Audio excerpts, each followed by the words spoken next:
Hello and welcome to the Dirty Side of the Grid podcast. I'm Yusuf, and this is my co-host Mohammed, and this is episode 4, where we're discussing Qatar and everything that has happened in Qatar. Not a lot, essentially. Not a lot happened, yeah. It's quite boring, I'm not gonna lie. But we're gonna fill out the next hour basically with a lot of useless chit chat. Yeah, pretty much. Yeah, you wanna crack on? Well, I guess essentially, so what we've got now is the end of the triple header. A new logo as well. Yeah, obviously we've switched it up with the logo and the location as well. Yeah, we're in a different library because the other library was booked basically. It's still just as bad. Uni have not students going in the library at 6 p.m. I don't know what's going on. It's Tuesday. Yeah, but and it's close to exams. Oh yeah, I forgot people have exams in January. Yeah. I have exams in January. Moving on. Right. The podcast. Well, so yeah, the end of the triple header. We finished Qatar. There's now 2 races to go, back to back, Saudi and Abu Dhabi, and it's looking like, well, everyone's basically saying Lewis has now won it. Essentially, it's interesting because before the triple header, it was all Max, wasn't it? It was, can Lewis fight back? Yeah. What was the first race of the triple header? Mexico. Yeah. Did not go well at all for them.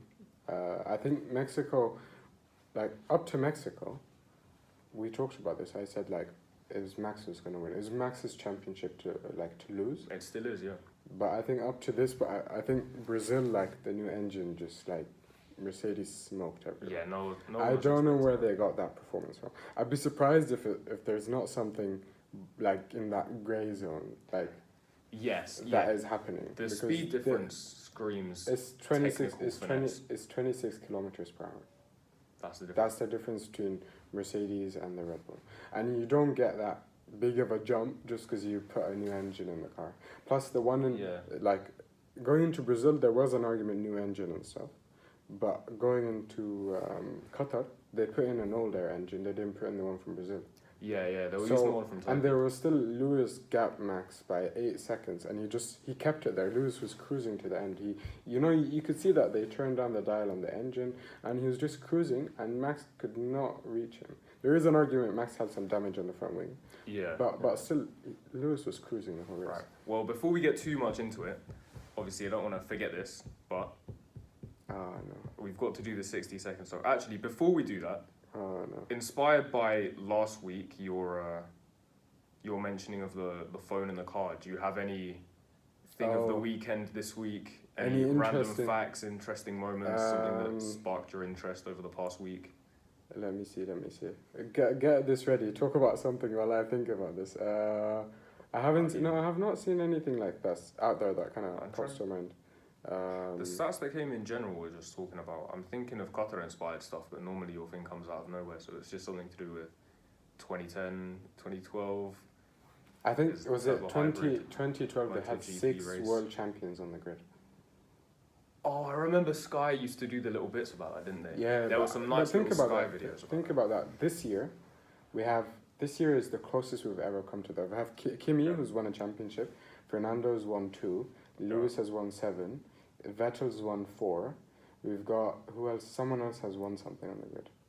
I don't think they have, No, but still, like, championship-wise. No, championship-wise, one I of don't the think highest any of them have won it. Oh, but in terms of numbers, yeah, definitely. It has, I think this year you have the most drivers that have won a race. That's probably true, yeah I'd say that. Because Daniel has won, Max has won. Ocon. No, this is before the season actually started. Oh, right, okay. So you had Max, Lewis, Valtteri, Perez. No, Perez had won 1 year at the time. And then Daniel. You had Kimi, Fernando. Leclerc, you had. Trying to go in order. Who else? Alonso. Mentioned him. Ocon didn't. Yeah. Now we're AlphaTauri. Pierre had won one. So I don't know which leaves the last one, so no. But that's 9 drivers out of 20 who have won, which is impressive. Yeah. It's like 45%. I think they posted a stat saying this year is joint most podium finish. I think they said 13 people have been on the podium. 13 out of the 20 have been on the podium. I think the ones that haven't been, like Haas, Nikita, so like Nikita Mazepin, Mick Schumacher, Nicholas George Latifi. technically has. George has been. He's been on the podium. That's horrific. And then you've got. Did I count number 4? I didn't count number 4. Lance Stroll has not been on the podium. Tsunoda. Vettel hasn't because No, he got he taken away went from on him. a different podium, didn't he? Oh, was he technically got? No, he got a different podium. He got 2 podiums this year. Oh, yeah. So that's 5, and then the number 6 is. Kubica surely doesn't count. No, but Kubica isn't on that thing. No, but he's in the standings, isn't he? No. Has he reached? Oh, well. He's on the. No, but 'cause I'm he talking did- about like out oh, of the proper, 20, yeah, out of the I don't 20 know. we've raced the whole year. There is only one, but I can't think about who it was. I can't remember now either. It's not McLaren, it's not Ferrari, it's not. Has Charles been on the podium this year? Oh, he must have done. Surely. No, he has. Charles hasn't been on the podium Really? this year. Sainz has. Because they've been on the podium in Monaco, but he lost in Baku, and since then he has not been on the podium. Yeah, it's Charles, I think. Am I actually? That would be incredible. Oh no, he was on Silverstone. Oh, of course. Yeah, he finished second. I can't believe. Yeah. I've forgotten Okay, about anyways, that. Either way, right? Let's start the 60-second thing. 60 seconds for your weekend summary. Go. Lewis performs badly in practice. The track is surprisingly really nice, really interesting layout. Mercedes smoke everyone. Like Lewis is just ahead of everyone. Max getting P2, best result. Tire failure is a big talking point because Pirelli got the hardest tires, and we had like 4 tire blowouts for absolutely no reason. They weren't running tires like overboard or anything like that, and you got tire blowouts. So I think that's a big point. And Fernando got his first podium in is it 7 years? Yeah, I think that was the highlight of the weekend for me. By far. That's everything that happened. Nothing else happened. It's 45 seconds. Yeah, but like this weekend, Fair like enough. I think this is hard. It's difficult, like in a place like Brazil, for instance, because there were so many points to comment on. But in Qatar, there was just nothing to happen. It's all championship talk, essentially, realistic. At the but moment, it right also now, takes it's me all back to championship 2020 when just Lewis was so far ahead of everyone else. That's what if you're taking the race individually as it is? Yeah, Right, it's well, just right, he right. dominated ahead of everyone else. Yeah. I think Pirelli said they're bringing in their toughest tires and this, and then Valtteri, the two Williams, the McLaren, they all had tire blowouts. Did Mick have, or did he? No, he just no. spun off, didn't he? I think it's spun off. Those 4 had tire blowouts, and they did nothing wrong. Valtteri, he was on track. Williams, both of them were on track. They He went a bit over the on- recommended. Obviously, this No, doesn't no, no, warrant but it even- exploding, no, no, but they but went that's over the recommended. They tire didn't really life go by a over the little. recommended by a It lot. was by a couple. Like, No, yeah. but like Lewis in 2019 Monaco or something. He went over by like 20 laps or something like that. Or 15 laps. True. They I went guess it over varies by on like the literally a few laps. You It can't was you only a can't, handful, yeah. you can't warrant like a tire blowout No, if you go no, over yeah, by yeah. a few laps. You can't. You It's can meant say to lose decrease it, performance. It's lose not meant performance. to, It's not meant to. I think Pirelli, they have a lot to kind of. There's a lot of questions they have to answer, because this is the second time that they've had tire failures during the year. I think they're saved because Qatar is quite forgiving in the fact that there are quite a lot of runoffs. All these tracks you get in the Middle East, there's quite a lot of runoff, except maybe like you can talk about Abu Dhabi maybe. We'll see Jeddah as well. I'm hearing it's like Monza of barriers. But perhaps, yeah. But that's the thing, like, if you're in Baku, or if you're in Monaco, or if you're in one of these tracks, Singapore, even like, not Monza to be honest, you could probably be fine. But if you're in any other track, you're in serious danger. Yeah. I think Jeddah is supposed to be a street circuit, which is funny because It they're is. putting new tarmac down. And Yeah, like, I saw this. It So- was like so the tweet it's was just- like they're constructing a street circuit. That's Exactly. like it defeats the purpose of a street exactly. circuit. So I think it's just funny. I think it's just they want to have that effect of a street circuit, but this building it makes no sense. Yeah. But when you look at the track, it will have barriers. So I think if that happens there, it'll be extremely dangerous because they'll smack. Like I've seen it. I've seen like someone was walking through like how it's gonna look, and their barriers is. It's quite similar to Singapore essentially. Yeah, I was about to rather say that, than yeah, rather than Baku, because Baku you've got like barriers, but there's a bit like the street's a bit certain wide. corners they allow for like But going down the Singapore, exit Singapore roads. is just like a slab of concrete and just like the wire. Yeah. That's how Jeddah's gonna look, and so I think like Pirelli cannot allow that to happen there. No, yeah. Because Lando spoke about that. He said that we go out there and we're okay with putting our lives in danger, but if you just go a few laps over, or no, he didn't even reach that, and then your tire goes and you're potentially putting your life in danger. That's not acceptable. Yeah, there is a level of risk, but not because they're not making good tires.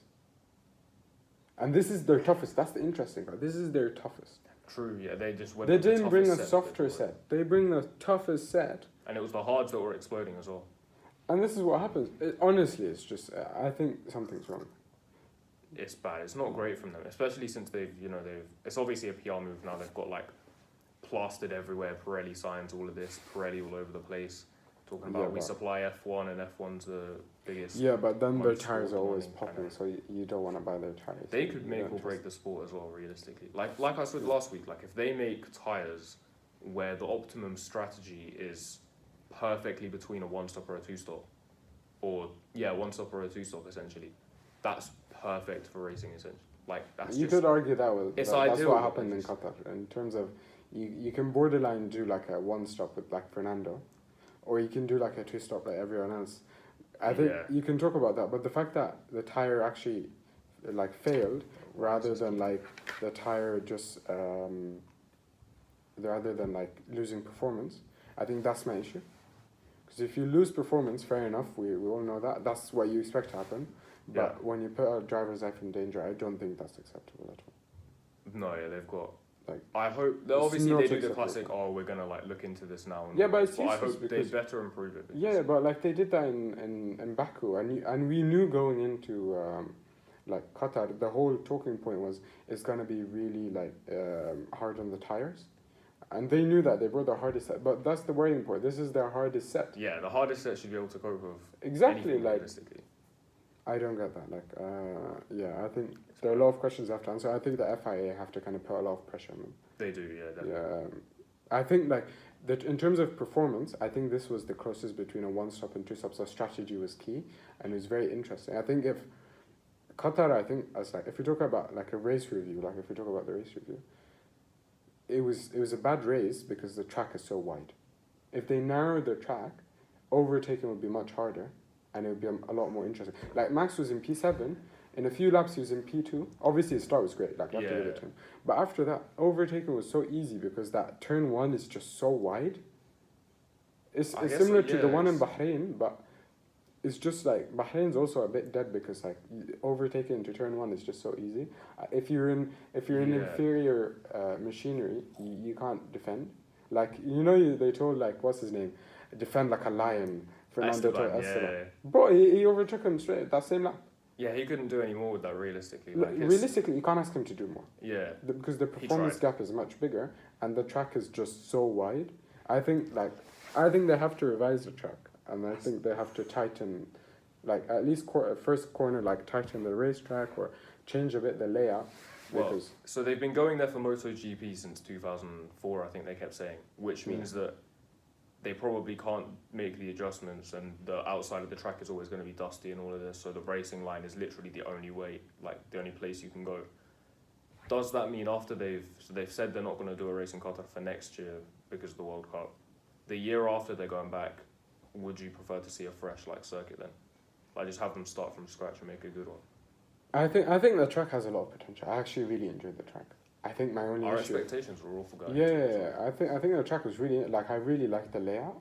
It's actually really interesting. I think my only issue is it's so wide that overtaking is just so easy. Yeah. Especially if you're in a Mercedes or a Red Bull. I think hopefully next year you won't have such a performance gap. That is the idea. But with DRS going down the straight, there is literally you can't defend. There is no hope for you to defend. Literally.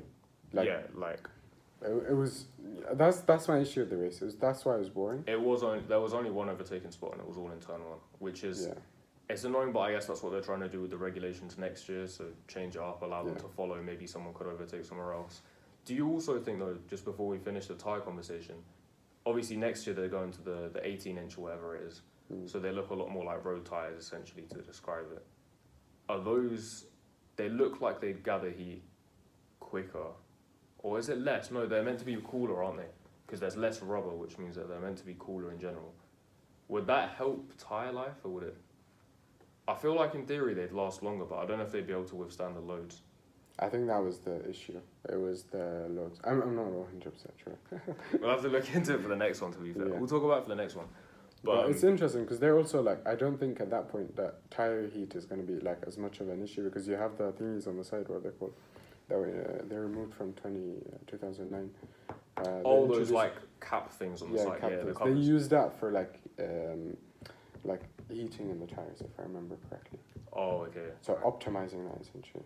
So if you have that, I don't think heating the tires is as much of an issue. But I think the car looks really nice, but it would be interesting to see how kind of it all flows together. And we can obviously, when we do the technical regulation stuff going into January, there's going to be so much to talk about. We can talk about all of this stuff. We'll do an entire episode on tyres. We'll talk for an hour about tyres. You say that, and now they're just leaving it like, okay, I'm not watching anymore. Right, well, if we try go in chronological order from what happened. Oh, you missed this part out, actually, of the thing. So first of all, we'll just start off with standard. We'll get onto the flag stuff in a second, because there's more FIA talk to come. Oh, yeah. But Lewis he gets pole by half a second. Everyone, well, like half a second and a bit, so it was closer to... Wait, no, I'm... It was 0.456, I think, something like that. Something like that. So it's essentially, so it was. They were saying 4/10. It was close to half a second. This was the biggest gap in dry qualifying we've seen all year. But I don't know what the second closest is. But in Brazil, he also got pole by 4/10. But it's just, obviously, he was disqualified and also there was sprint qualifying, so technically it wasn't pole. The point I'm making is 2 weeks in a row now, Lewis has gone and got pole by 4/10. Or got the fastest lap in qualifying by 4/10. Do you see this happening again in Jeddah and then potentially going on? Yeah. See, at this point, I say, if you asked me 2 races ago, I would have said that it was Max's championship to lose. Now it's Lewis's to lose. With the performance, really? Even with the 8 point gap. 8 point gap. Lewis is gonna win, and he's gonna win in Jeddah. He has to win in Jeddah. Will he actually win in Jeddah? That's the thing. No questions asked. Lewis is gonna go out and win in Jeddah because have you seen the circuit? Yeah, I've seen the track. The track layout, like there are turns. Obviously, there are quite a few turns, quite a few more than like Qatar. Yeah, but it's the most on the circuit. It's like the most on the calendar, like 24 corners or something. Yeah, but that's the thing. Like the whole thing is basically a straight. Like the corners are not like the corners like Monza essentially in terms of like, you count it as a corner, but it's not. Is it really? It's not. It's long curves that are just essentially flat. It's like the parabolica at Monaco essentially, or like you have turn 1, parabolica 2. At Monza. You mean Curva Grande? You mean turn 3?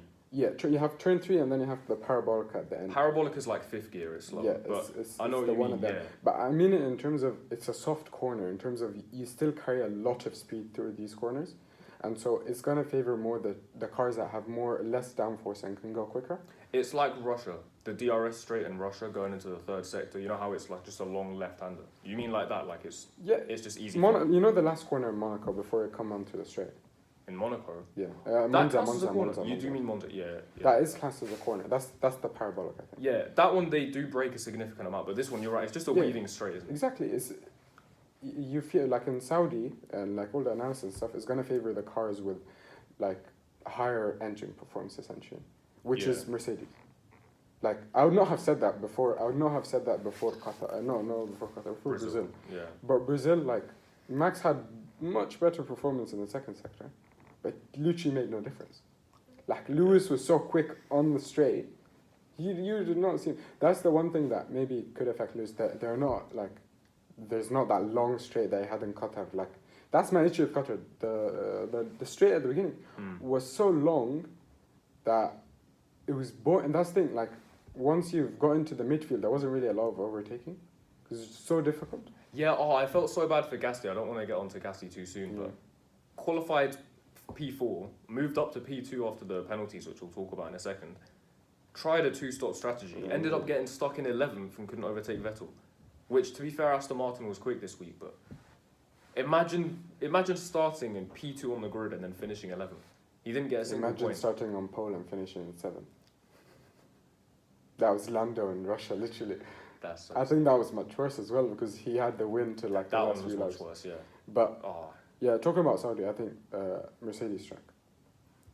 All right, so you're seeing him get pole again. I think I think Mercedes are gonna get pole. I think Lewis is gonna win, and I think it's gonna be a win like Qatar, essentially in terms of it's a comfortable win, unless he has like some sort of failure, which is interesting because going into the last few races, Mercedes are facing a lot of reliability questions, which I think is like crazy because it's insane they've been to say so consistent over the last few years, but. I think unless Lewis gets a reliability issue where his engine fails in the middle of the race, he's won the championship.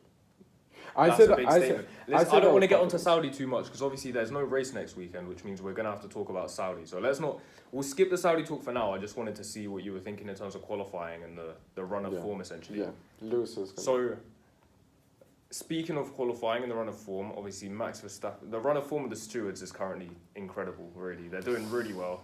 No, they're not. Gasly, let's not talk about this. The fact Gasly comes in second to last corner. He goes over the curbs, gets a puncture, comes onto the pit straight. Somehow, instead of just straight flags, yellow flag the whole sector, that's it, it's over. Weirdly, there were flags, then there weren't flags, then there were lights, then there were Twitter screenshots of flags being there and then flags not being there, nothing coming up on the dashes for pretty much all of the drivers. Because the only people ahead of him, I think there were two drivers, it was Lewis and someone else, ahead of Gasly for their lap, so they'd finished. Every single other driver in Q3 still had to finish their lap. And I'm pretty sure almost every single one of them had something different. Max obviously got unlucky, he's the only one who had to face the double yellows, which is why he got a bigger penalty in the end. What do you think was going on? Because surely if you see a car slowing down on the pit straight, as much as he's off the racing line, that's a yellow right there, you cancel everyone's laps, it's done. I'm confused by kind of like I feel bad for Max, I'm not gonna lie, because he got the penalty. Max was not gonna get better than P2, let's be honest. Performance the Mercedes had, P2 is the maximum he's gonna get. And he was lucky he got this in he didn't get this in a race like Hungary, where it'd have been extremely difficult to overtake. Yeah. But realistically, he has to get they had to give him the penalty. But it's not really his fault, it's the FIA's fault, or the marshals and stuff. Right. The moment he gets a puncture, it's double yellow, everyone stops. Yeah. That's the obvious thing. The reason they kept stopping, I saw this theory online, is they wanted Max to finish the thing because they wanted it to be much closer. I wouldn't be surprised. But Max was so far back, it literally is not going to make any difference. Yeah. I don't like this. I don't like the mentality of, even if it's not true, I don't like the mentality of let them race. Same. No, it's horrible. I think that because it ruins your racing. Obviously you don't lose to get with Brazil, a 5-second thing, stays behind him, wins, dead race, fair enough. Delay the penalty. Just be it's under investigation. We'll look at it post race. Not post race because no one wants to see it. Okay, look at it at the end of the race. Just you could take a little bit too long to analyze it, and then I don't mind that but if it's under investigation. But the fact that you say no investigation necessary. It's useless. And then what they... I don't want to get onto it, but quickly, there's seeing as we're talking about it now, where is it? This one here. So the let them race thing. This tweet here, you can't really see the glares in the way, but it says, do we want the potential for side-by-side battles which continue for many corners, laps, with drivers using their skill and positioning to make their way past a competitor, excitingly dueling until finally one prevails? Or do we want fights which last a single corner? Essentially, if we're doing the let them race thing, someone comes in, he shoves the other person off, that's the battle over. It's that's it. If you're on the outside, you've lost and it's done and it's finished. But if we don't do the whole let them race thing and be all oh yeah, no, it's good hard racing, and all of this stuff, then what you can do instead is have them give a car's width, which I'm pretty sure was in the regulations. I don't know when this whole he's ahead, he can lead the corner stuff started. But just leave them side by side. They go side by side for longer. It's just more interesting. I think the FIA has been very you know what, Charles Leclerc, was it Charles? Charles said this, and I quote, he said something along the lines of, it's interesting. I don't really care if Max gets a penalty or not, but it's interesting because now I know going into the next race what I can and can't do. That is what he said. Yeah, he's going to adjust his driving style to the penalties, which is exactly what he did. Fair enough. If you can push a driver off, then everyone's going to push a driver off. That's exactly. But then it's dead. That's why I say just put gravel traps. But that's the thing. Lando, you know what Lando said? Lando came out and said that this proves that my penalty in Austria was unfair. The only the stewards are supposed to only take into account the incident. They can't take into account anything that comes after or it. who it is, or what's going on, What who wins happened afterwards. They can't take any of the after effects into account, so they only look at the actual incident. Lando got 5 seconds, a 5-second penalty because he pushed him into a gravel trap and he lost a few. Like, someone else did as well. Max I think Perez. It was Perez. He pushed Perez, and then Perez got the penalty a couple laps later. But that's the thing. Max was pushed Lewis out much further, much harsher. Did not get anything because there is no gravel trap. If there was a gravel trap, he would have gotten a penalty. I guarantee you would have gotten a penalty. But that's not fair. Lando pushed. It wasn't that thing. It was Lando was ahead. It was Lando's corner, and it wasn't his fault that Perez was going where he shouldn't. Like, if you actually go back and look, Perez was going into a tight corner. He shouldn't have been there, and he got a penalty. It's not fair, is it? I think the stewards are incredibly inconsistent. I think having different stewards for different races is wrong because they're going to apply like the rules differently. I think the idea of having let them race, this idea is wrong. We want close racing, fair enough. Okay, you don't want to give a 5-second penalty, huge penalty, give 2 seconds. I changed the rules.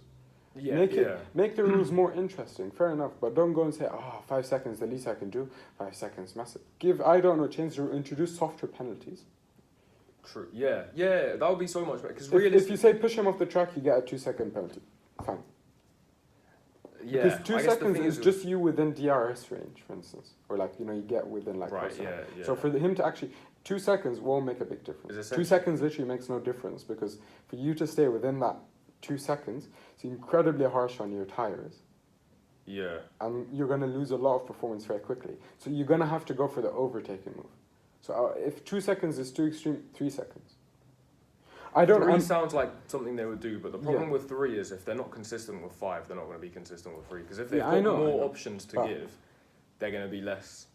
I don't know, it all depends. I feel like they're just they try too hard to keep it in a... So an example I gave to someone else for football watchers basically, or one I saw on Twitter actually, it was essentially, it's the Champions League final, and then someone's done a stupid challenge which is red card worthy, and then the referee, instead of giving the clear red card, just gives a yellow because essentially you don't want 10 men and that ruins the show. Because if in the 6th minute someone gets a red card, it's 10v11 and that's it, you know who's going to win. So they give a yellow card instead. That's just not allowed because it's stupid, it's a red cardable offence. So here in F1, they're doing that all the time. They're basically saying, no, we'll just give you a yellow card, it's fine, black and white flag, carry on, we don't want to ruin the spectacle. Because we want this has become more common since Liberty Media have kind of checked. Yeah. Because they care more about the show. Charlie Whiting would never. That's what I'm saying. Not do that. But what's interesting? What's very interesting is we were talking about yellow cards and stuff. This happened with Sebastian and Lewis, where I think there was an incident between them. Sebastian got 5 seconds. Lewis went on to win from P2, and everyone had this. I mentioned this. Yeah. Everyone went crazy because of it. He won from seconds, a dead race, this. That's why I'm saying if you introduce a 3-second penalty, he has to overtake. He's not going to be able to stay within that gap. Maybe the new technical regulations is different, but I think the whole concept of let them race as a concept is just dead. It ruins the sport. It's ruining Formula 1. I don't think it would have been an issue if Max wasn't there. But Max has this idea where I'll force you off the track and I'll let you crash or whatever. This mentality where no, even if you can see what he did in that this is the first time where he's had Lewis has had a car with equal or more performance than Max arguably this year. Yeah. And the way Max does it, I think I don't know if I sent you this video, is Julian Palmer was reviewing the thing. And he literally just you can see that he's trying to make up for it. He brakes so late.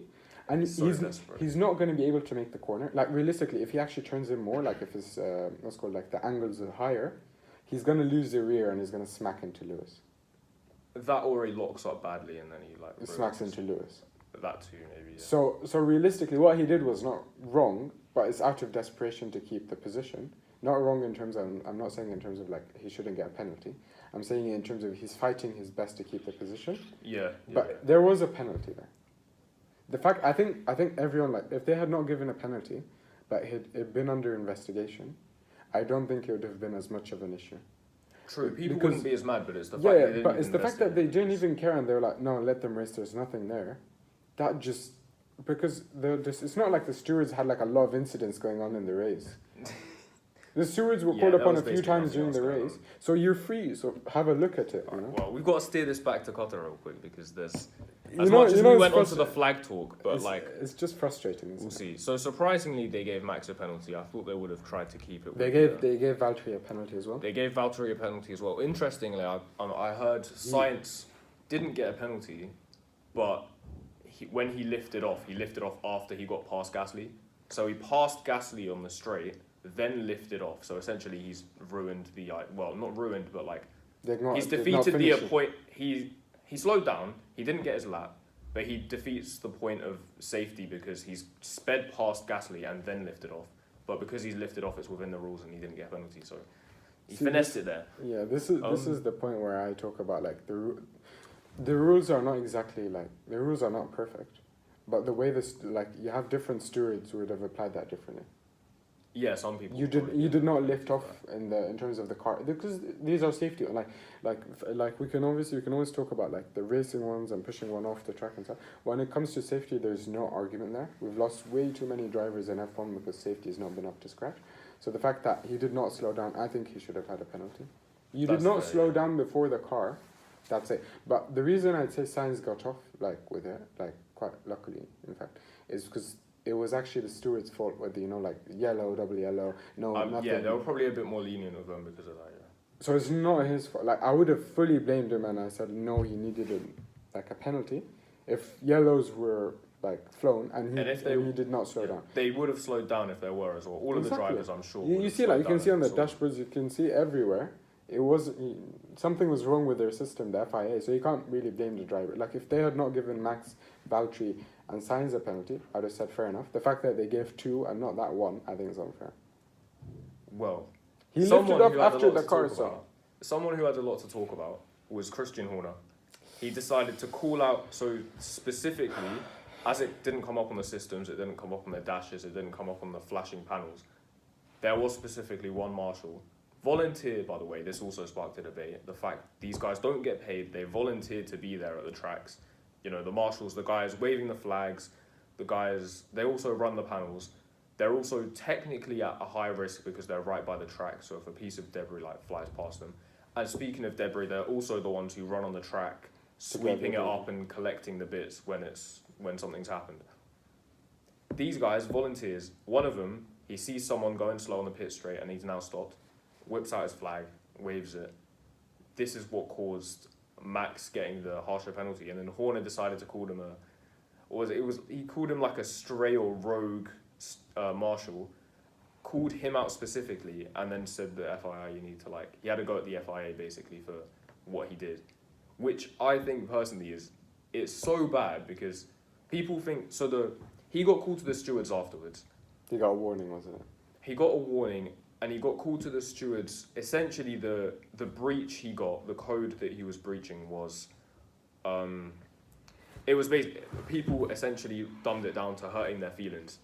Yeah. So talking badly about the FIA. But what he was actually doing, because that's putting it lightly, is he was intimidating stewards into not wanting to fly their flags when they see something dangerous, which I think is horrendous. Like imagine you're a steward. Obviously, imagine you're a marshal.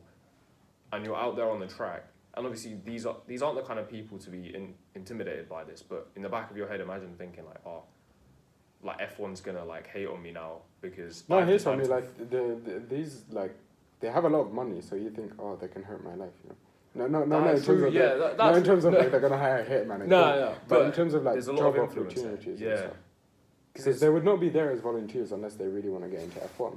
And you're like, okay, I don't want to really annoy Christian Horner because he might affect my chances of ever being getting a job here, for instance. Yeah, in terms of marshalling other events, sporting events at the track, MotoGP potentially. Exactly, you get what I mean. So that's a good point. I understand why they'd be scared of that, but Christian Horner this year has been a bit he's gone crazy, hasn't he? Bro, he has. You know what? He was so smug. I keep seeing him because Sky, for some reason, now they're milking this so much. They'll interview Toto and Christian all the time. First interviews. They did it before, but now they're all over the place. And Christian with his smug face is like, I think I've kept my cool. I haven't been pointing at cameras. Obviously, referring to the Toto meme, and he's just No, but some of the stuff he said is at the end of no. I think the two that stand out to me is that one. Yeah. And the last one, the one where he said that Lewis committed a technical foul. You know, the Silverstone. Yeah. No. Like the stuff that he said is just out of line. It's just dodgy. It's very dodgy. They've been gaslighting Max for the past 6 years. Let's be honest. They come out and defend their driver, and then when someone else comes out and defends their driver, no, this, and they'll come out and say like stuff like that, which I think is like, you can't like what Lewis did in Silverstone. You can't go out and say that's a technical foul. And you know what I've also heard, right? This quote is insane, and Twitter's been. I talk about Twitter a lot, but the conversations are kind of mad. So, Helmut Marko has been quoted saying that before Brazil, he saw Angela, who's Lewis's physio trainer or something like that. Physio. She puts something in his hand. Lewis firmly holds it in his hand and then quickly gets into the cockpit. That's part of the quote. And then the next part of the quote was something like, Max had no chance in Brazil. The way everyone's interpreted that, and I don't know if this is the way he meant, but it's Helmut Marko, so people are kind of debating. Okay, no, actually, no, I think it was Jos Verstappen. I think this was Jos Verstappen. What did he say? I'm interested to see what like. So the way they took it, I don't know the way you're thinking of it right now, but the way they took it is, essentially, he's implying that he was given drugs. So Angela's given something in his hand, he's firmly grasped it, and then dived into. I know he said dived. He dived into his cockpit, and then he went on to say Max had no chance winning. Because I think like the first thing that comes to mind is Lewis is quite religious, so like as a Christian, so she might have given him a cross or something. You know what everyone else is saying, and he takes it in and like for good luck. It's worse than that, bro. They were saying it's his hair tie. So he's implying it's drugs. They're saying it's the thing he uses to hold his dreads together in the car. So, oh my god. I don't know what to think of that, but Helmut Jos Verstappen. No, I believe it was Jos Verstappen. I think I'll look it up. Helmut Marko's come out and said some dodgy stuff, but Helmut Marko always says dodgy stuff. Jos Verstappen's just as bad, bro. You know they've been talking about how we'll do it. I don't want to do an episode on this because it's a bit mad, but we'll have to talk about Verstappen and his rise through the ranks because the stories you see floating about how he treated Max when he was trying to get Max into F1 is insane. Like I don't want to get into it now, but like some of the stuff that I've heard that he used to do to Max to get him into F1 is horrific. No, but I think that they've saved Max through a lot of stuff, like a lot of incidents and stuff he's done, and Are you seeing it now? Hold on. You know, like Max deserves he deserved a lot of penalties. He got away with a lot of stuff because like Red Bull and stuff protecting him. And the fact that, you know what annoyed me with Christian Horner is he comes says it's like a technical foul, but Lewis is one of the cleanest drivers in the grid, you know. You want to share with the group? I'm on Reddit trying to find the quote, yeah, and so someone comments, "Is the drug speed?" and the next comment is "Good job." But no, yeah, the first comment is about the hair tie and stuff. I need to. It was Jos, yeah. Yeah. It was Jos Verstappen. I don't like Jos Verstappen too much. No, I don't think a lot of people do. Yeah, I don't. There it is. So the quote is. Hold on. If I agree to the cookies real quick. In Brazil, Hamilton gets something pressed into his hands by his trainer. Then he walks back to his car and dives in the cockpit. All in all, it's just weird. Max did not stand a chance. It seems to me very strongly that they're doing something that's not allowed. That's the point. And it was Jos Verstappen, not Helmut Marko. But I don't get that. Like, if he's gonna do drugs, he'll do it before. Like, plus, like, if you're actually thinking about it honestly, I read something about this. Are you allowed to do drugs? Like, it was on like this Facebook group. Like, are you allowed to do drugs in F1? What are they get tested for?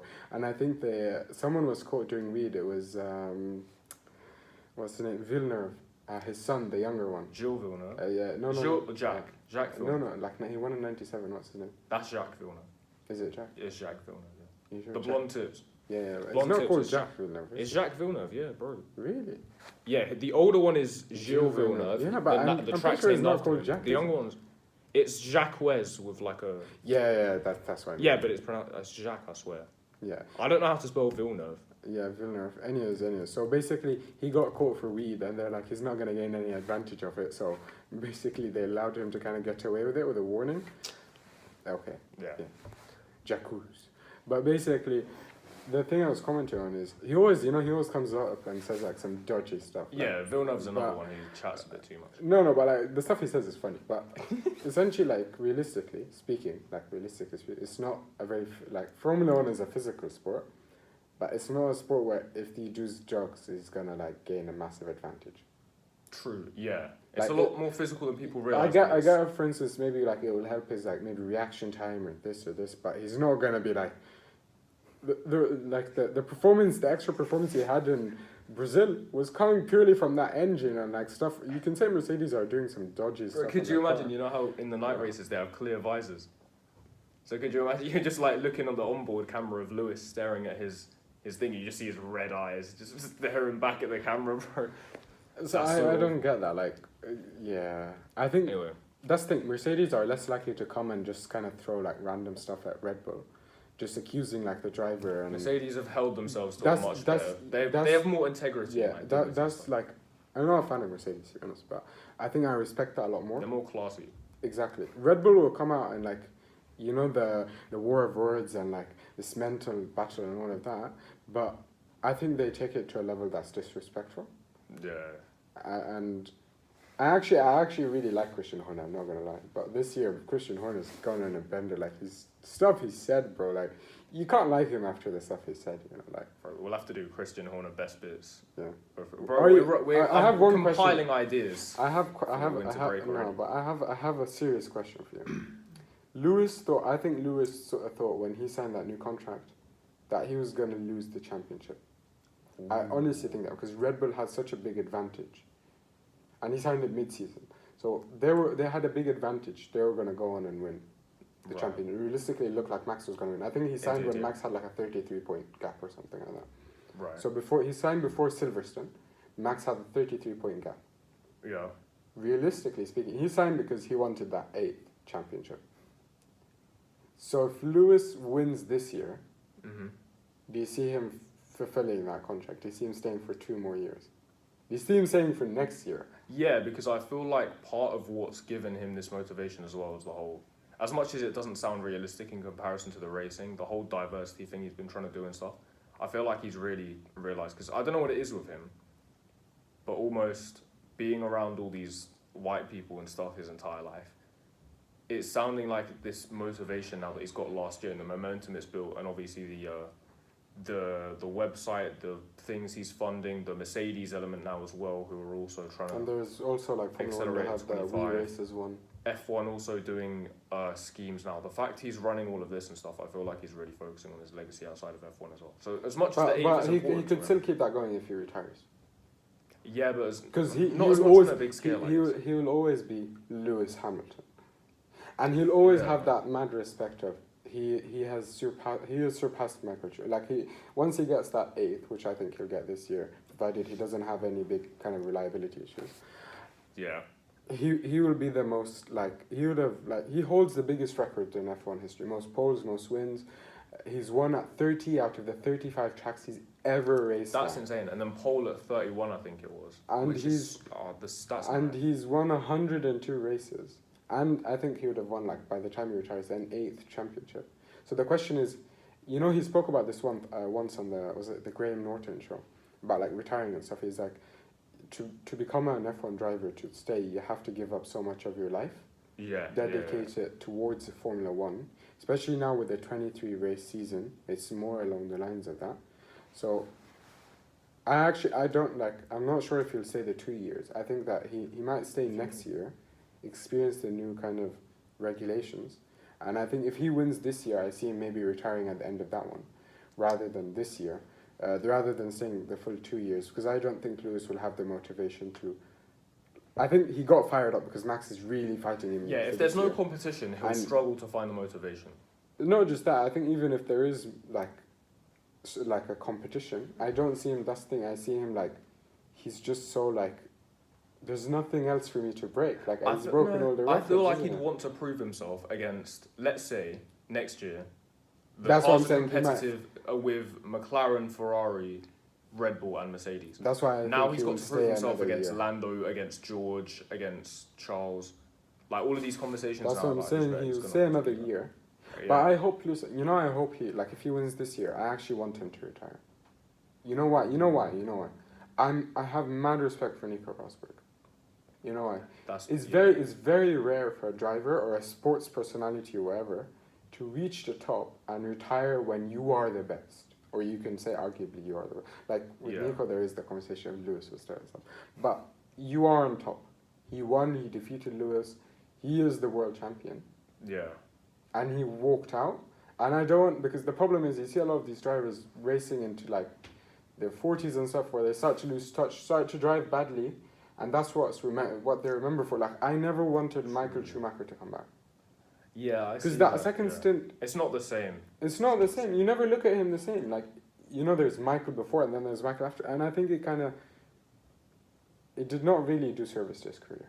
I think if you grew up in that era and you were our age and you watch more Michael the second time, you don't really appreciate that kind of level of competitiveness and the level of fire it's that he had. It's like Kimi now. Nowadays, people No, but Kimi has always had. You know what I mean? Nowadays, people turn on and watch Kimi and they see him fighting for 16. Yeah, and this is what. And now, what we know about Kimi is obviously more about him winning the championship, and then even before us, he was even better in McLaren, being competitive and stuff. And then he kind of became. You lose that appreciation for them. I don't want that to happen to Lewis. Because people will forget that, and people will only remember what happened after. Vettel had retired 4 times. Obviously he was a lot younger at the time, so I don't expect him to retire at that point. Versus Lewis is in his late 30s, so if he retires, there is an actual realistic point to him retiring. But I want him to I don't want him to have that kind of stain on his record where he went to this team and didn't perform well. Yeah. Plus he came in there is an argument. He came in the team that Michael built.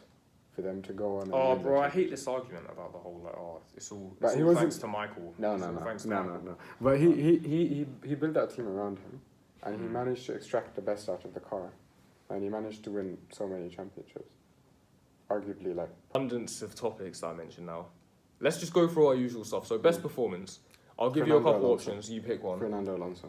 There's Alonso here, but also, so I've got Ocon finishing 5th, Stroll finishing 6th ahead of loads of people, and then Lewis, I guess. Fernando Alonso. Fernando Alonso. Yeah, I can't Bro, really he's on the podium. You can't say anything about that. So since 2014, he's on the podium ahead of a Mercedes, a Red Bull in a track where they had significant performance difference. Yeah, the Alpine pace came out of nowhere as well this weekend, but in general, I think you saw how easy it was to overtake the Alpine when you're a Red Bull. But I think it's just Fernando built a gap that kind of left him a bit. He was lucky a bit with the late VSC. But realistically, Perez would not have reached him. He would have needed. He was 2 seconds behind him. No. That's after that's at the end. No, he was 14 seconds behind him with 5 laps to go. But at the end, when they crossed the line, I think the gap was 2 seconds, the VSC was a decent amount of time. No. I feel like he might have done. All he needed was one go down the front straight. Your numbers are wrong. I don't know about that. I can find the gap at the end. But anyway, so do you reckon, so this was his 98th career podium, do you reckon you can hit 100? Yeah. You reckon you could? Because he's racing for Alpine. He's racing for a year or 2 more? 2 more years or a year more? I think it's 1 more, yeah. Yeah, I think he can get 2 podiums.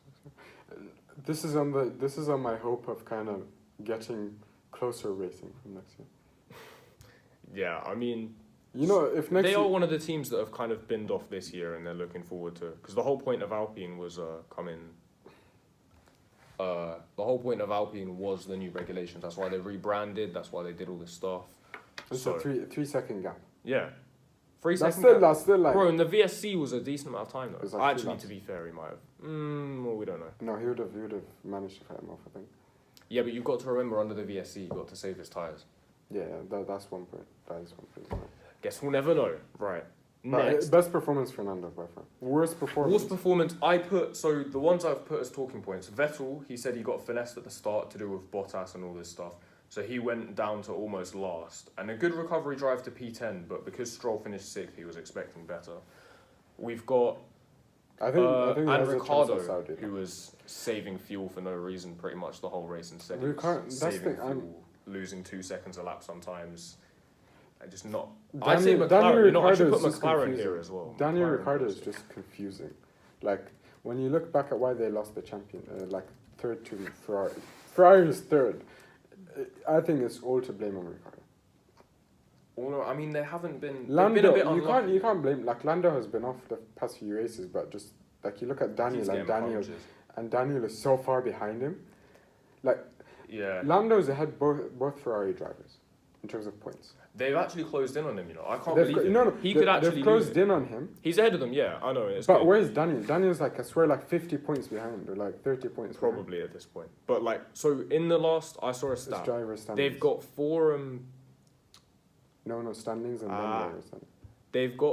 They got 4 points in the last 3 races. So in the entire triple header, they equaled what's his name? They equaled Kimi on points. Yeah. 4 points in the last 3 races for the third best car is insane.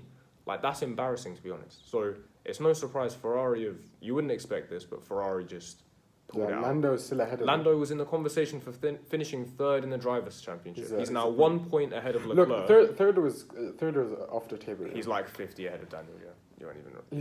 He's 50. No, he's like 40. 48. Yeah.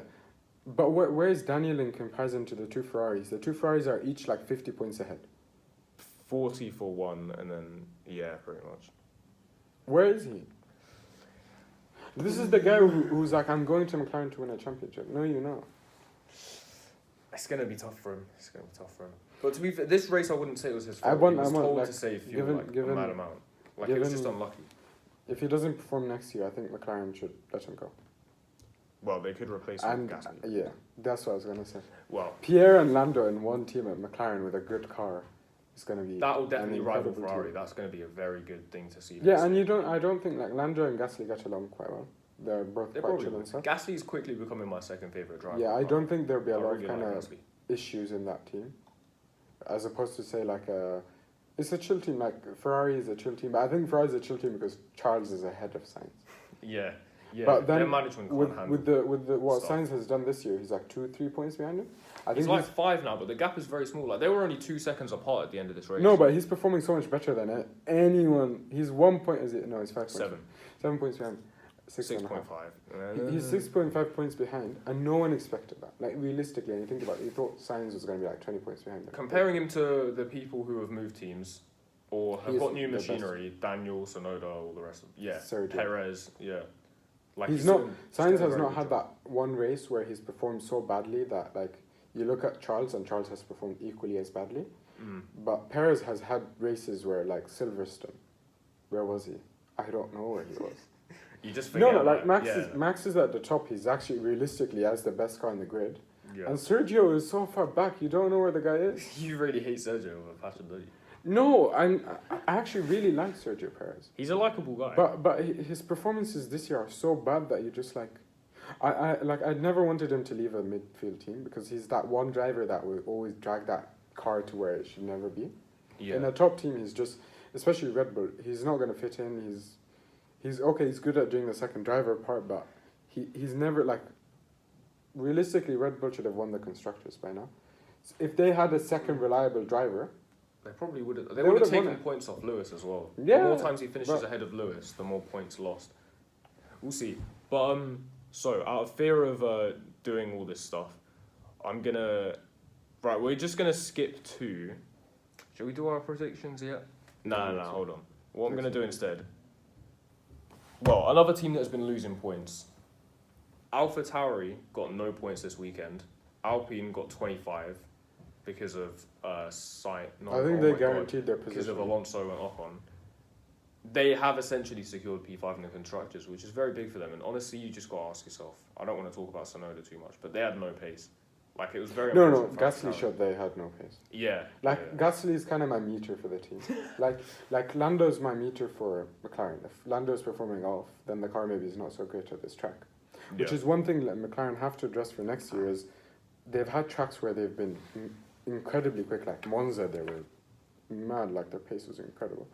And then they've gone to other tracks like Zandvoort, Qatar and stuff, and their performance was abysmal. Like they're nowhere close. Like Ferrari are a bit more consistent and like their performance doesn't yo-yo as much. Yeah, they're like at least 6th and 7th most Yeah, of the time. but Sometimes that's the thing. better, But sometimes McLaren, worse. they have this issue. I don't think like if they're seriously thinking about going on and fighting for championships, they can't have this yo-yo effect of like I have tracks. You have tracks where maybe you're not the best car in the grid, but you're second, you're third best car. You're not like fighting for barely in the points. Yeah, it's embarrassing for them. Like 4 points in 3 races, like we said. There's no way you can win a constructors doing that kind of stuff. There's no way you can come third in the constructors doing that stuff. I mean, yeah, I guess they've lost their chance now. So, got another tweet here, I guess. These are just minor talking points. I've got quite a few of them. Right. With so much data available to the stewards, I don't see why there isn't a tool created that at least recommends a penalty based on previous incidents.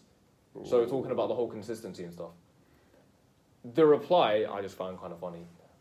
It says, you mean like a company that creates algorithms that use billions of data points in order to generate predictions and comparisons? That would be really useful to the stewards, but they probably just use it to flash up meaningless garbage on the TV. Do you reckon AWS could actually help with the penalties? Yeah. Alright, we'll leave it for another time. But yes, I would like AWS consistent penalty graphics, well, not graphics, but helping the stewards, is actually a very interesting thing. Pinning it through double yellows is just hard racing. I mean, there it is. Pinning it through double yellows is just hard racing. You know, the only point I can actually think of one thing where there was a massive crash, or it looked like a massive crash, and one driver did not lift, was Kimi in Spa when he was at McLaren. Oh. And there's this massive. Oh yes, this should be your thing of the weekend from the start. And he Bring does it back not to here. lift. He does. I'm not, putting he this in the just description. This is goes going in the through. description of the YouTube. You're right. Like does Eau not Rouge, everyone's been talking about how dangerous it is. And he just goes to. He does not. Straight through the smoke. It's insane. It's so mad. Yeah, that is honestly. I will link that. That is a very good video. Right, and obviously L Plan, Alonso and L Plan was another thing this week. It's not really going to show, but L Plan was essentially, they've compared it to Ferrari's master plan. So I don't know if you've seen, but Mattia Binotto has been basically memed because of his master plan, essentially trying to get Charles Leclerc to a world championship. I think this happened at Vettel as well. And it's been compared to Alonso this week with L Plan, his plan to, I think he said he tried to win the race. Yeah, his idea was to dive down the inside of Lewis and lead into turn 1, but he ended up with the podium. So we've got the master plan, 2 drivers named Charles in different languages, no F1 champions, no race wins, they're unnoticed in general, and I'm going to skip that one. Ongoing awful form, and then don't even have the best Spanish driver, versus the Chad L Plan, Esteban and Fernando, different names. We've got Alonso, the champion, 1 race win. They're recognised by Fernando and Alpine, as well as Spanish TV, and what else is there? They haven't started yet. They've got results already, and the best driver in history, according to, well, the account is Alpine F1 updates, so you can kind of Fernando tell. is the best driver in history. I'm not Only after Senna. Senna is... I forgot about this one. You need to see the picture for this to work. Oh yes, there we go. That's the train guy. If you've been on TikTok recently, you know that's the train guy. It's Alonso going through the sparks from Bottas, another fearless moment. But yeah, you love to see it. No, but that's That was- dangerous. that That's was also dangerous. That's one of the things that you can talk about. The tires were dangerous. Yeah, that's a good. Yeah, the sparks. Like when You I think saw- Schumacher's front wing went under his car, and that's another one where like he could get sent off. Probably like he's equal Michael in everything except that one thing, like the title. So as you can tell, we're in a different place. We got kicked out of the library, so now we're in another library. This is the 3rd one so far. Yeah, and we're gonna record like the end of the podcast essentially. But take it away. We were recording for so long, and you said 3rd one. They only think it's the 2nd one. It's the 3rd one because we were in this building to start off the recording, but the bottom floor has no power, so the screen wouldn't work. Which is why we walked all the way to the other library, which we ended up getting kicked out of. So Take it away. right. Well, to complete this, we finished the meme section essentially. So I just wanted to mention now, going into the last race, we've got a week break, so we will have a separate show about Saudi. But F1 has been obviously rinsing the fact this is the first time since 2016 it's gone down to the last race. The gap is 8 points. If Max wins with the fastest lap, Lewis has to finish above 5th. If he just wins and Lewis finishes 7th, Max has won the title. Second or fastest lap, Lewis has to finish at least 10th. Or finish at least 9th, sorry. If he finishes 2nd place and someone else gets fastest lap, and Lewis doesn't score any points, the championship's over. Basically, as long as Lewis doesn't screw up. Yeah, so either way, so this is for it to be mathematically the championship decided and it ends. If Lewis gets below second, if Lewis doesn't win in Saudi, realistically he's lost the championship. Yeah, pretty much. So it's a must-win for Lewis. Normally at these stages, the last time we saw him in a situation like this was 2016. Where he was fighting like Nico, he wasn't fighting. But he did win the last 5 races or whatever it was that he needed. Obviously, Nico did what he needed to do and finished 2nd every time, and that won in the championship. An interesting point to get onto the question I'm going to ask you is one I got told from a mate in a WhatsApp conversation just before we started recording.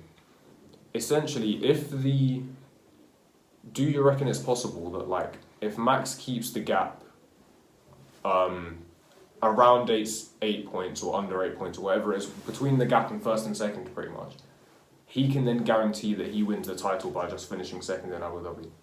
That's the Is that what he's aiming to do? Like, is that the best thing for him, and how likely is that to happen? But realistically, it would have been like, so if Lewis wins next time, it's down to 1 point. So Max has to win, or just be ahead of Lewis for him to win the championship. But I think it would have been a bit different if going into the last race there's 7 points difference between them. Yeah. Because if he comes second, he wins based on the number of races. So that's what he should be aiming for. But that's the thing, that's not going to happen unless both of them don't score points. Or he outscores Lewis somehow in the next race. Yeah, but then he would have like a comfortable lead, so you can go in with, it would be like at least 14 points difference. And at that point he's basically won it. So, it's not like, so if he comes second next time, like realistically for Max, it's a must win. Like maybe not a must win, because if he comes second, it's down to 1 point. He probably has a higher chance of winning in Abu Dhabi. He can afford to come second this time. Even like, but that's the thing in Abu Dhabi is still like with the new changes to the track, it will probably favour Mercedes. Yeah. So one of the key points I wanted to bring up, I don't know if I've mentioned this already. Because Mercedes could go into a last track and just take a new engine penalty and put in a massively superior penalty and just win it. Depending on the points difference, they could do. But here's the thing. So in Qatar, they were saying probably because of the old engine, the Turkey engine, Mercedes lost their straight line speed advantage against Red Bull. But the times they did make up positions or time on them, I believe Horner said in turn 6, they would gain about 2/10 on Max, purely in turn 6. The adjustments made in Abu Dhabi, the end of the first sector, they've got rid of that little left-right chicane before the left-hand hairpin onto the first back straight with the DRS. That's now just become the long 180 instead of having the chicane before it, which essentially has turned it into turn 6 at Qatar, or very similar. That's what I'm saying, it favours Mercedes now. If Lewis gains 2/10 there, just on the exit of that corner, plus whatever he gains on the straight as well with DRS and all of that stuff. That's why I'm saying Mercedes could go and say, okay, Lewis takes pole. No. Like Lewis will take pole. So like if Lewis takes pole, they can afford to put a new ICU and take a 5-grid place penalty, and go in and he'll win it. Like realistically speaking. I don't think they'd risk that though. No, I don't think they'll risk it. But that's the thing. They were saying like the new engine. Like usually the engine goes to like 7,000 kilometers? No, 25,000 kilometers is each engine. Right. But this one can only go for 2,500 because of reliability. The one from Brazil. So it can technically only take 3 races. That's risky. So you're saying like. So I'm saying with that reliability point, do you go in and risk an engine failure, or do you say no? I'm gonna put a new ICU, gain extreme performance, and put Lewis. You don't risk overtaking Max on the last, because he had to finish ahead of Max. No, but that's the thing. Means he'd have to overtake Max on track for the championship, but Max would crash right into him. There's no way Max would allow him to go fast. Yeah. I think it will all depend on Saudi. If he builds like Yeah, true. So because it's an 8-point gap, if Max finishes third and Lewis gets fastest lap, Lewis is only needs to Lewis can afford to crash into Max, because now they can take the ICE thing and come second and he wins the championship. Yes. No, it won't be technical. No, if he's ahead, now the responsibility is on Max to. Yeah, but as in if he Of course, comes yeah. in second, Max will lose the championship. But you get what I mean. It's all kind of going into Saudi. I think after that race, I think Mercedes will determine what they're gonna do. Are we gonna take the ICU? Are you gonna risk? Are you gonna take the older engine that has perhaps better reliability? It's interesting how the reliability has deteriorated. Mercedes were known for having reliable engines, really reliable engines. I don't know what could have made them, the engines suck. There's an engine freeze as well now. From next year to the update 2026 or something. You can only introduce reliability. Yeah, so so they can improve their reliability. Essentially I guess the performance doesn't really change. Yeah. Right. That, I guess, is all after Saudi. First he has to win there. We will, as I said, so the last two are back-to-back, but there's a week break now since we've just had the triple header, which means next week we will do a pre-Saudi episode with predictions and all the rest of it and talking about how the track is basically not even finished yet. But for now, we can go over our predictions from last week, see what kind of Imagine stuff Saudi just gets cancelled. You know what, actually, that's another thing. That would favour Max, because he's going to... It would, and which is why it would be very controversial if they did it. But they could do Abu Dhabi and then... in the regulations, I think it's 90 days, at least 90 days, before F1 goes there for practice or whatever on Friday, they need to have someone from the FIA or whatever it is basically check the safety of the circuit, make sure everything's done, make sure the runoffs are good, make sure the barriers, everything else that stuff. For a track that's never been on the calendar before, or a new track or whatever it is, You think they have more time? it's 120 days. So essentially they have 120 days before they need to check it. And they've done none of that. They haven't done any of the checks. They've said the quote is that the essential construction will be finished, but the extra stuff will have to be done for next year, which means they're not even done, and they're trying to offer. They can't even guarantee the good stuff, not the good stuff, the essentials for the race to take place will be finished. So this is going to be really dodgy to me. Brand new circuit, completely fresh, and they're not even done yet. Yeah, I think especially with this street circuit, I say that with big quotation marks, you need safeties to a higher standard than say a place like Monza, for instance, because there's so much place for runoff that France. Yeah, safer zone. I'd say France is so ugly. Right. France is so bad, bro. It's because of all those lines, bro. They look so bad. Anyways. So here it is. So I've got the results up just so I can compare. Oh, I'm gonna need to get qualifying results up. Right, just to mention our predictions then. Where is it? There they are. So, quali top 3. Oh, I think there were penalties and stuff. Yeah, Max's penalties kind of ruined this. But you said Lewis, Max, Bottas. I can get qualifying instead of the starting grid. So you said Lewis, Max, Bottas. That's right. Okay, you got it. You got it right. I said Lewis, Max, Perez. Perez was knocked out in Q2. Told you. You can't rely on Perez, bro. He qualified 11th. Yeah. So the race, come on. I was give wrong it with to that. Okay, the race, you said, right, race results. You said Lewis, Max, yes. Bottas, definitely not. Perez, close. Actually, yeah, he did finish 4th. And then Charles, which is... Ooh, so I'm off by 2. It's wrong, but it was kind of ruined by Charles's qualifying. He probably had the pace, but it was ruined because of his crack in the chassis. Lewis, Perez... no. Sainz, nowhere near.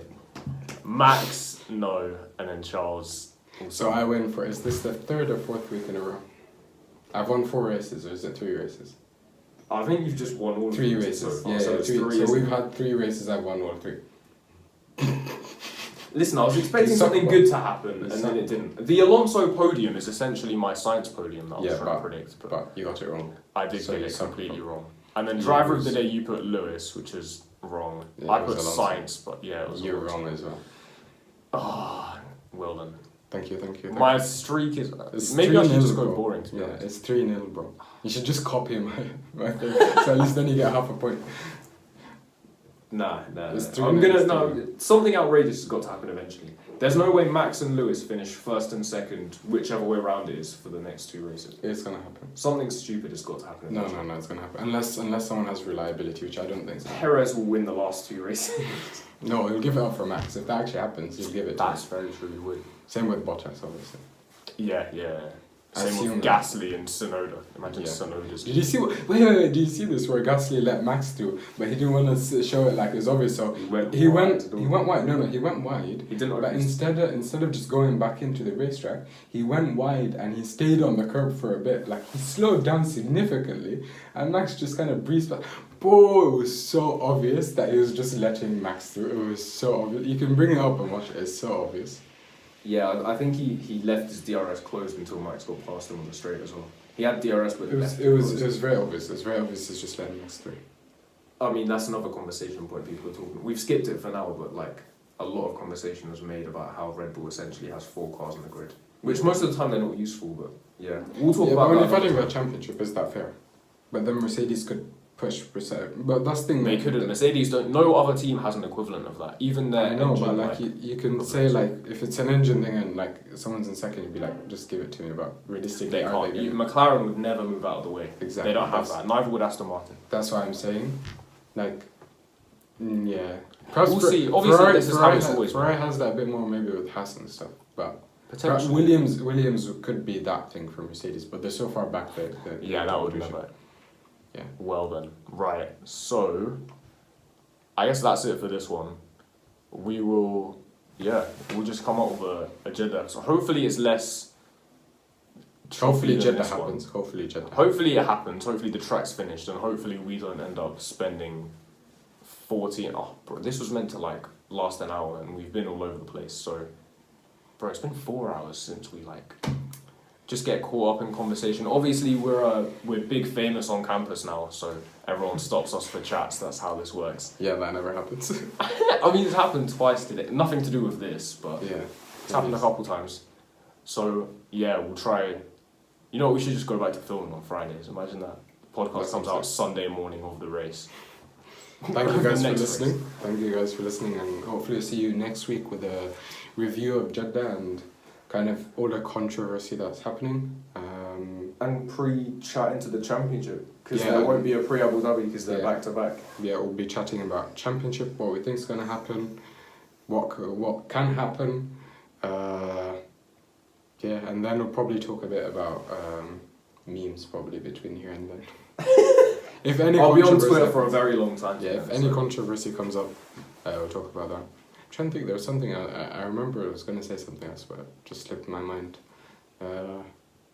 Well, yeah, I think that's everything.